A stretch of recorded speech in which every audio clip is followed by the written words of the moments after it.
إن الحمد لله نحمده ونستعينه ونستهدي ونستغفره ونعوذ بالله من شرور أنفسنا ومن سيئات أعمالنا من يهده الله فلا مضل له ومن يضلله فلا هادي له أشهد أن لا إله إلا الله وأشهد أن محمدا رسول الله اللهم صل على سيدنا محمد وعلى آله وصحبه وسلم تسليما كثيرا قال الله تعالى في القرآن العظيم يا أيها الناس اتقوا ربكم الذي خلقكم من نفس واحدة وخلق منها زوجها وبث منهما رجالا كثيرا ونساء واتقوا الله الذي تساءلون به والأرحام إن الله كان عليكم رقيبا أما بعد فيا أيها الناس اتقوا الله حق تقاته ولا تموتن إلا وأنتم مسلمون عباد الله. Hadirin jamaah salat Jumat yang dirahmati oleh Allah Subhanahu wa taala. Khatib berwasiat kepada diri khatib pribadi dan kepada jamaah sekalian agar kita senantiasa meningkatkan ketakwaan kita kepada Allah Subhanahu wa taala. Takwa dalam artian menjalankan seluruh perintah-perintah Allah dan meninggalkan seluruh larangan-larangannya. Hadirin jamaah salat Jumat yang dirahmati oleh Allah Subhanahu wa taala. Topik kita pada Jumat kali ini adalah berkenaan dengan ibadah yang termasuk sangat agung di dalam Islam, yang menjadi rukun daripada rukun Islam, ibadah yang tidak berkaitan dengan badan kita. Kalau kita lihat rukun-rukun Islam yang lain seperti salat berkaitan dengan badan kita, tetapi ibadah ini tidak berkaitan dengan badan kita. Ibadah itu adalah ibadah zakat, sebagaimana diterangkan oleh Allah Subhanahu wa taala dalam ayat Al-Qur'an, aqimus shalah wa atuz zakah. Tegakkanlah salat dan bayarlah zakat. Kenapa kemudian Allah Subhanahu wa taala mewajibkan, memfardukan, bahkan menjadi rukun di dalam agama Islam ibadah yang tidak berkaitan dengan badan kita? Bahkan ini berkaitan dengan harta yang kita miliki. Kita akan membahas hal tersebut insyaallah pada Jumat kali ini. Hadirin jamaah salat Jumat yang dirahmati oleh Allah Subhanahu wa taala. Ketika seorang muslim mengucapkan dua kalimat syahadat, asyhadu an la ilaha illallah wa anna muhammadar rasulullah, maka dia menjadi orang Islam di mana dalam hatinya tidak boleh ada sesuatu yang lebih dia cintai kecuali Allah Subhanahu wa taala. Allah harus menjadi sesuatu yang paling dia cintai, melebihi daripada keluarganya, hartanya, bahkan melebihi daripada dirinya sendiri. Tetapi mengucapkan asyhadu an la ilaha illallah wa anna muhammadar rasulullah, syahadat ini efeknya, manfaatnya kepada manusia sangat kecil sekali. Maka Allah Subhanahu wa taala menginginkan manusia dicoba apakah dia benar-benar mencintai Allah Subhanahu wa taala. Maka Allah Subhanahu wa taala mewajibkan kepada umat muslim agar membayar zakat ini. Zakat, sebagaimana kita tahu, ada zakat fitrah atau zakat abdan, ada zakat mal.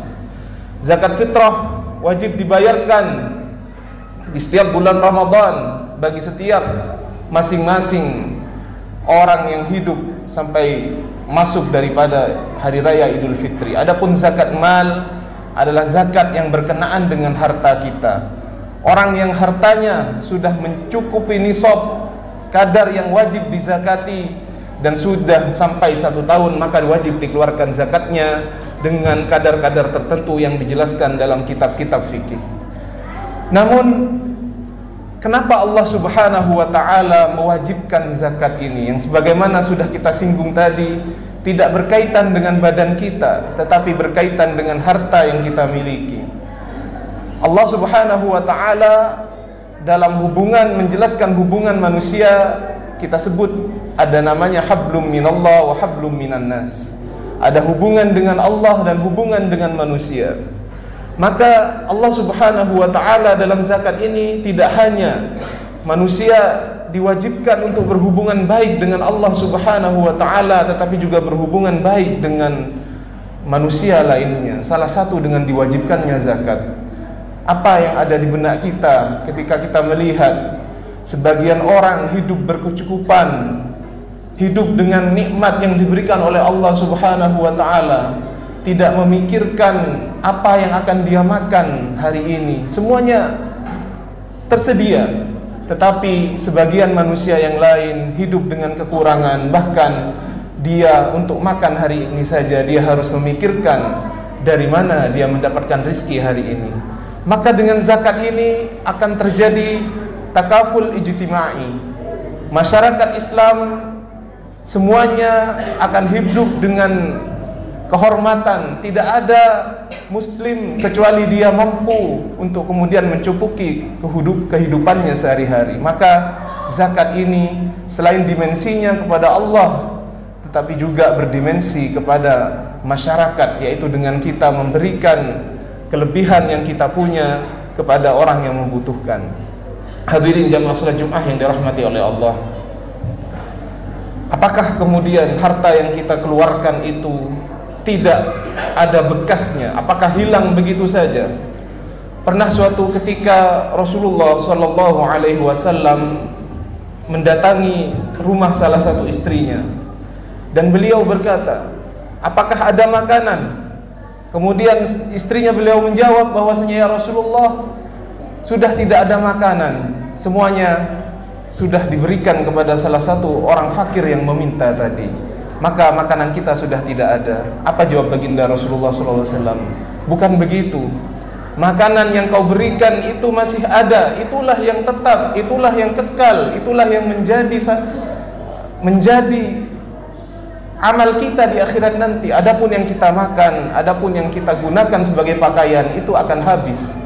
Maka dengan berpikiran seperti ini, maka tidak ada harta yang kita keluarkan kecuali itu dikekalkan menjadi pemberat amal ibadah kita nantinya. Yang kedua, ada sebuah kaidah di dalam Islam bahwasanya ma naqasa malun min shadaqah, tidak akan berkurang harta itu daripada sedekah.